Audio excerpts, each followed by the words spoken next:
Times are tough, people are stressed, so we are going to help you with a little bit of inspiration. That's right. When the clouds come out, there's always somebody who sees the silver lining.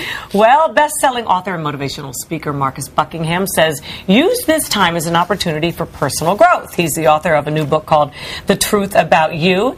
And Marcus has brought along his lovely and talented, we're not sure who's the most talented, his wife Jane, also an author, not to mention trend forecaster. Well, I'm so glad you're both here, because this is one of those times where everybody is scared, worried, concerned, with good reason. What is there other than like giving someone a pair of pom-poms and say, you know, look on the bright side? Yeah. What is there to do? Well, I think, yes, that is one approach, isn't it? We didn't bring up pom-poms with us. I think, strange enough, people are overcome right now with fear and senses of hopelessness, but I think now, of all times, is a wonderful time to double down and get your bearings back. How? Well, I think you begin by getting a mindset which says, I have strengths that I can bring to the table. I have unique qualities that I can use that are, I mean, I don't have to get my satisfaction from money, from material things, from stuff I'm buying. I can start and go, what are the things that I bring to the table? What are the unique strengths that I possess? True. And I also think, too, in a crisis, sometimes you can find opportunities. I think when people see a crisis, they think the sky's falling, the world's falling apart.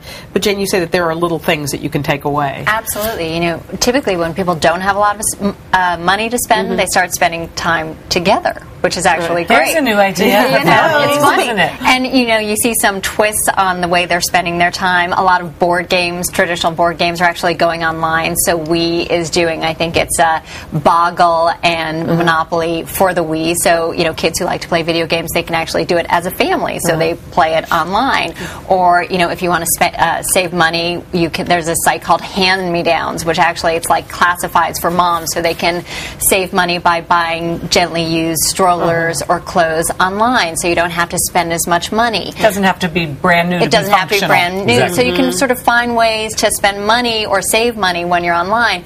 And, you know, I think what Marcus talks about in The Truth About You is you know, everybody focuses on their weaknesses instead of figuring out what you're strong at. But how So do you, so your kid comes back with A, B, C, and F, and you say to you know, You look at the F. You look at the F. Everyone looks at you go to work, and it's 2 minutes on what you did well last year and 58 minutes on your areas for development. Even in relationships, if you're not careful, you can wind up characterizing somebody by all the things that they don't possess. So I think in times like this, you fall back on saying, what is it that I bring? And I think initially, people seem to believe that strengths are what you're good at and weaknesses are what you're bad at.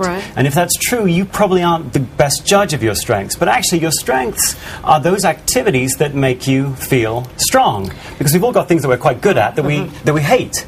So you can take a regular week of life, you just pay attention to which activities you're drawn to, which ones where time flies by, and just in a regular week, if you really focus, you can identify very clear strengths that you possess that you can build on. And you talk in the book about the fact that that's not a random situation. We are wired that way innately in our DNA to love certain things, to absolutely be passionate about certain things.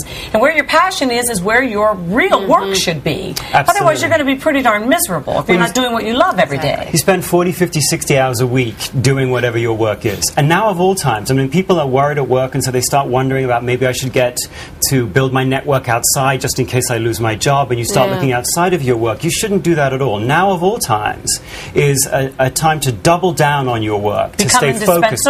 Become indispensable, because the first person to get cut is the person who psychologically has checked out. The person who's sort of looking over the fence. Double down, get focused, get productive, get that reputation. I think when you're in these tough economic times, it just adds stress. So all these things sound great, but when you really are feeling the heat, it's hard sometimes to see that bright spot, isn't it? I mean, well, sure, it's hard. Yeah, because you're buried underneath of it all, and you're thinking, how am I going to get out? Well, I think what we have to realize in times like this, or pretty much any other time, is that life is a series of sprints, isn't it? It's stress isn't bad. Stress with no recovery is bad. So stress, recover, stress, recover. You have to, and I think now particularly because people perhaps are going to go out less, that means you've got more time with family, more time to really pay attention. Find out if you like them. Find out if you know them. And you like them. Spend an hour with your kid doing something that they just absolutely love to do. Even if it's a video game, spend time with them just doing something they love to do, so you can get that. Can I recommend a game board called Bananagrams?